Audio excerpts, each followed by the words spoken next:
हर खबर पर होगी आपकी पकड़। डाउनलोड कीजिए एबीपी लाइव ऐप। दो मौत जो अपने आप में कह रहे हैं सिस्टम और सरकार की नाकामी को। एक लखनऊ में हुई है और दूसरी मौत गाजियाबाद में हुई है।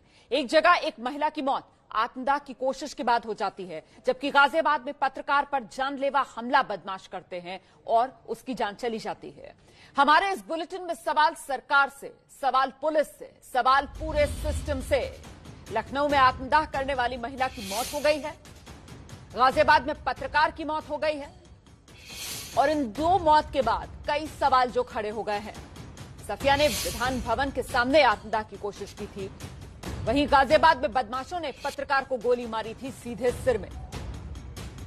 इन दोनों की मौत की खबर आज आई है। आखिर अमेठी की सफिया और गाजियाबाद के विक्रम जोशी को इंसाफ कौन देगा, ये बड़ा सवाल है। और सीधे सवालों में घिरी यूपी पुलिस इसलिए नजर आती है क्योंकि चाहे गाजियाबाद का मामला हो या फिर अमेठी का मामला हो, दोनों जगह पीड़ित पक्ष की तरफ से कहा जा रहा था कि पुलिस सुनवाई नहीं कर रही है। बार बार पुलिस के पास जाकर गुहार लगाते रहे ये लोग, लेकिन पुलिस ने कुछ किया नहीं।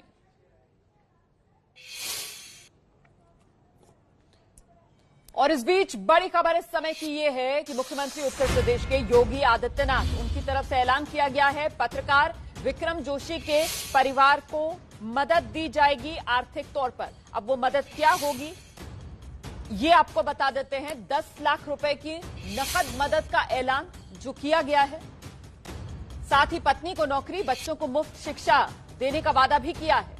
सीएम योगी की तरफ से यह बड़ा ऐलान किया गया है। गाजियाबाद में पत्रकार विक्रम जोशी की जिस निर्मम तरीके से हत्या कर दी गई बदमाशों की तरफ से, और मुद्दा क्या था? छेड़खानी का विरोध। छेड़खानी के विरोध में पत्रकार विक्रम जोशी को सरेआम गोली मार दी गई, जिसके बाद विक्रम जोशी अस्पताल में भर्ती थे और उन्होंने दम तोड़ दिया। आज उत्तर प्रदेश की कानून व्यवस्था पर सवालिया निशान लगाती ये तस्वीरें, वो भी गाजियाबाद की। गाजियाबाद मतलब एनसीआर, राजधानी दिल्ली के बेहद करीब। ये गुंडागर्दी, बदमाशों के ये हौसले बुलंद। छेड़खानी का विरोध कर रहे थे वो, लेकिन खुद बदमाशों की गोली का निशाना बन गए।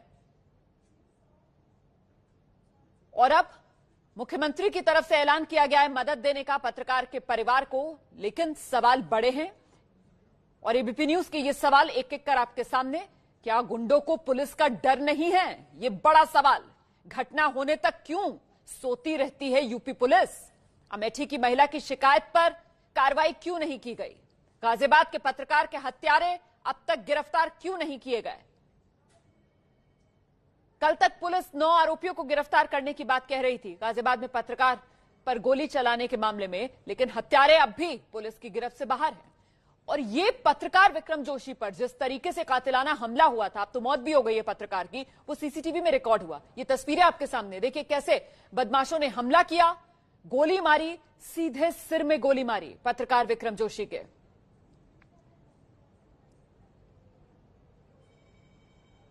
हम सीधे रुख करते हैं, मेरे साथ मेरी सहयोगी निवेदिता इस समय मौजूद हैं गाजियाबाद से। निवेदिता, बेहद दुखद ये खबर कि छेड़खानी का विरोध कर रहे थे पत्रकार विक्रम जोशी और बदमाशों का हौसला इतना बुलंद, सीधे उनके सिर में गोली मारते हैं बदमाश। पत्रकार ने दम तोड़ दिया है। आज मुख्यमंत्री अब मुआवजे का ऐलान कर रहे हैं, मदद का ऐलान कर रहे हैं। परिवार की तरफ से क्या कहा जा रहा है?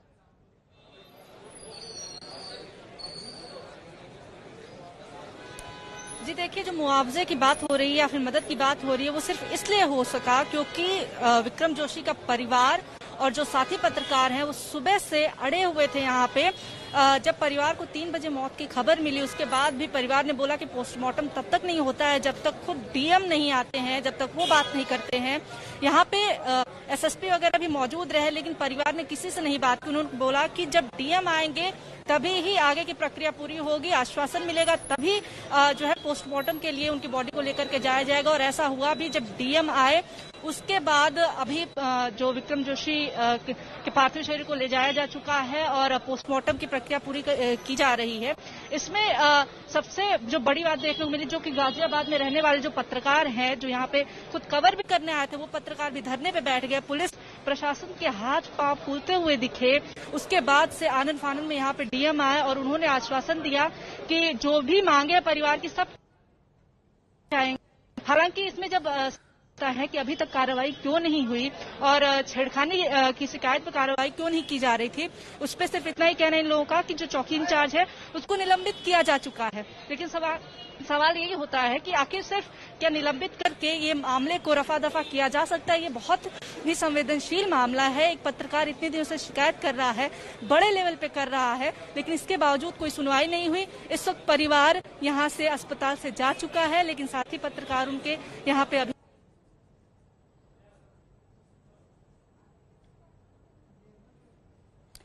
तो निवेदिता को सुन रहे थे आप। निवेदिता बता रही हैं कि किस तरीके से ये जो मदद का ऐलान किया गया है वो इस वजह से क्योंकि कहीं ना कहीं परिवार और परिवार के साथ जो पत्रकार हैं वो खड़े हो गए थे और इसी वजह से अब कहीं ना कहीं ये मुआवजे का ऐलान करना पड़ा है। लेकिन जरा सोचिए आप कि विक्रम जोशी के साथ जो हुआ वो तो किसी के साथ भी हो सकता है, लेकिन क्या हर किसी का परिवार या हर किसी को इस तरीके की सपोर्ट मिल सकती है कि उसके लिए मुआवजे का ऐलान करे उत्तर प्रदेश सरकार? ये विक्रम जोशी पर जो हमला हुआ था जानलेवा, उसका सीसीटीवी फुटेज आप देख रहे हैं। वहीं अमेठी वाला मामला, वहां पर पीड़िता ने दम तोड़ दिया है। वो भी गुहार लगा रही थी कि पुलिस उसकी शिकायत अनसुनी कर रही है। यही हाल विक्रम जोशी के मामले का था। विक्रम जोशी जो है वो पुलिस में जाकर शिकायत कर चुके थे छेड़खानी की, लेकिन उनकी शिकायत पर कोई एक्शन लिया नहीं जा रहा था। और नतीजा ये कि उत्तर प्रदेश में आम इंसान को भुगतना पड़ रहा है। लखनऊ में महिला दम तोड़ देती है, पीड़ित महिला, और गाजियाबाद में पीड़ित पत्रकार दम तोड़ देता है। उत्तर प्रदेश में ये क्या चल रहा है? इसे बदमाश राज नहीं तो और क्या कहा जाए। दो घटनाएं हैं, लेकिन दोनों घटनाएं जो हैं वो बेहद शर्मसार करने वाली, दोनों घटनाएं जो हैं वो रोंगटे खड़े करने वाली। खुद को इस जगह रखकर अगर सोचा जाए तो एक आम इंसान कितना बेबस इस समय महसूस कर रहा होगा। सोचिए अगर आपके घर में किसी के साथ इस तरीके की छेड़खानी हो रही होती है और आप जाते हैं पुलिस के पास, उसकी शिकायत दर्ज कराते हैं और पुलिस आपकी कोई मदद नहीं करती है, तो आप क्या करेंगे? और उसके बाद बदमाशों के हौसले इतने बढ़ जाते हैं कि वो सरेआम आपको गोली मार देते हैं। यही हुआ पत्रकार विक्रम जोशी के साथ। पत्रकार विक्रम जोशी के भाई ने अपनी भाई की हत्या को लेकर सीधे सीधे पुलिस को कटघरे में खड़ा किया है। उनके भाई से बात की एबीपी न्यूज संवाददाता निवेदिता ने। पत्रकार विक्रम जोशी जिनको गाजियाबाद में गोली मारी गई थी, उनकी रात में मौत हो गई। 2 या 3 बजे के बीच का टाइम पुलिस वाले बता रहे हैं, कंफर्म करना भी बाकी है। परिवार की स्थिति इस समय बुरी है, पूरा परिवार रो रहा है, बिलख रहा है। भीड़ लगी हुई यहाँ पे रिश्तेदारों की, और उनके भाई निखिल जोशी हमारे साथ मौजूद हैं।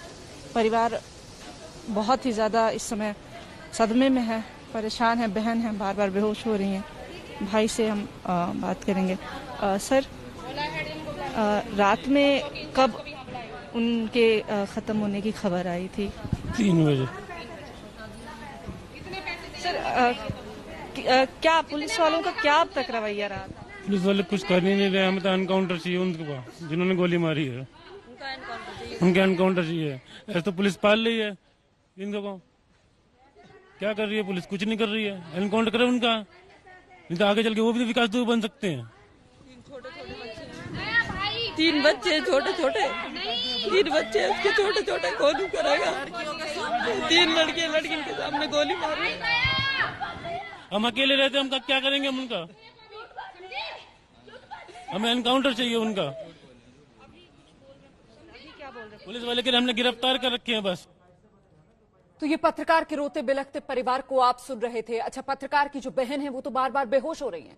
पत्रकार की बहन ने भी पुलिस पर गंभीर सवाल खड़े किए हैं। उनकी बहन का क्या कहना है ये सुनिए जरा। मैडम, हमारा भाई परसों ही मर गया था, 2 दिन से खिचड़ी बना रहे हैं लोग। मैडम, जब वो लड़के मेरी गली में आए थे ना, वो जो लड़के आए थे जिनसे वो कमालू के लड़के से लड़ाई हुई है, जब वो मेरी गली में आए थे ना, तो मेरे भाई ने ना, वो विक्रम जोशी जो है, वो चौकी इंचार्ज, जो प्रताप बिहार चौकी इंचार्ज है ना, उसे फोन करा था कि, तो उस चौकी इंचार्ज ने मेरे भाई से क्या कहा था पता है? मैं बीमार। जोशी साहब, मेरी तबीयत खराब है, मेरी तबीयत खराब है, और मैं ना आपसे सुबह संपर्क करूंगा इस विषय में। उस चौकी इंचार्ज ने मेरे भाई को ये कहा था। अगर वो चौकी इंचार्ज उस टाइम कार्रवाई करता तो शायद मेरा भाई बचता, लेकिन वो चौकी इंचार्ज जिस टाइम मेरे भाई ने उसे फोन करा था ना, वो चौकी इंचार्ज छोटू, दीवान का रवि, का अभिषेक और आकाश बिहारी, इनके साथ बैठ के जो ना चौकी से बात कर रहे थे लोग। चौकी में मेरे भाई की मारने की प्लानिंग कर रहे थे। तुम मत बोलो, मेरे भाई को मारने की प्लानिंग कर रहे थे। तो ये सुन रहे थे आप, ये विक्रम जोशी पत्रकार जिनकी अब मौत हो गई है, उन्हीं की बहन थी और ये सीधे सीधे पुलिस पर आरोप लगा रही हैं कि पुलिस की तरफ से बहाने बनाए जा रहे थे। चौकी इंचार्ज कह रहा था कि वो बीमार है, उसकी तबियत ठीक नहीं है, जबकि दरअसल वो एक तरीके से मौका दे रहा था उन बदमाशों को। वो उस वक्त बदमाश प्लानिंग कर रहे थे विक्रम जोशी की हत्या करने की। और अब आपको सुनाते हैं गाजियाबाद के एसएसपी कलानिधि नैथानी इस पूरे मामले पर जो कार्रवाई हुई है उसका क्या ब्यौरा रख रहे हैं मीडिया के सामने। नैथानी पहुंचे हैं ये 16 अस्पताल और यहाँ वो पीड़ित परिवार से मिलेंगे। पीड़ित परिवार ने जो अब तक सवाल लगाए हैं, जो खड़े किए हैं, उनसे बात करेंगे। और आ चुके हैं इस समय जिलाधिकारी और एसएसपी कमिश्नर। परिजनों के जो आरोप हैं या अब तक क्या प्रगति? देखिए, जो परिवार जो इसमें तहरीर प्राप्त की थी उनके भाई के अनुसार जो जानलेवा हमला हुआ है उसके संबंध में हम लोगों ने जो 9 अभियुक्त हैं उनको गिरफ्तार किया। जिसने गोली चलाई थी उसे भी गिरफ्तार किया, नाजायज असला भी हम लोगों ने गिरफ्तार किया।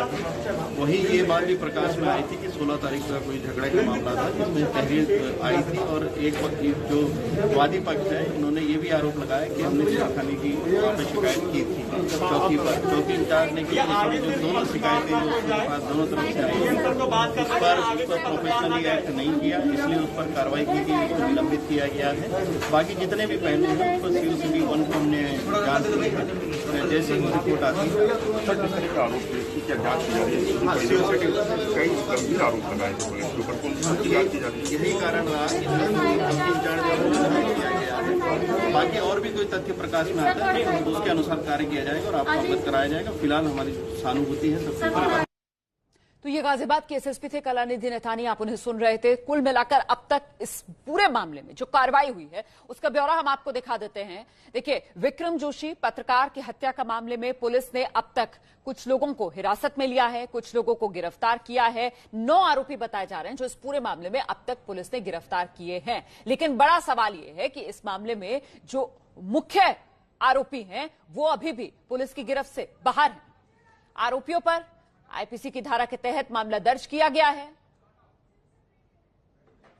लेकिन आरोप परिवार की तरफ से बार बार यही लगाए जा रहे हैं कि पत्रकार विक्रम जोशी की हत्या के लिए जितने जिम्मेदार बदमाश उतनी ही जिम्मेदार यूपी पुलिस। वो यूपी पुलिस जो पत्रकार की शिकायतों को बार बार अनसुना करती रही और जिसके इस रवैये से हौसले बदमाशों के इतने बुलंद हुए कि उन्होंने सरेआम आकर पत्रकार के सिर में गोली मारी, पत्रकार की मौत हो गई।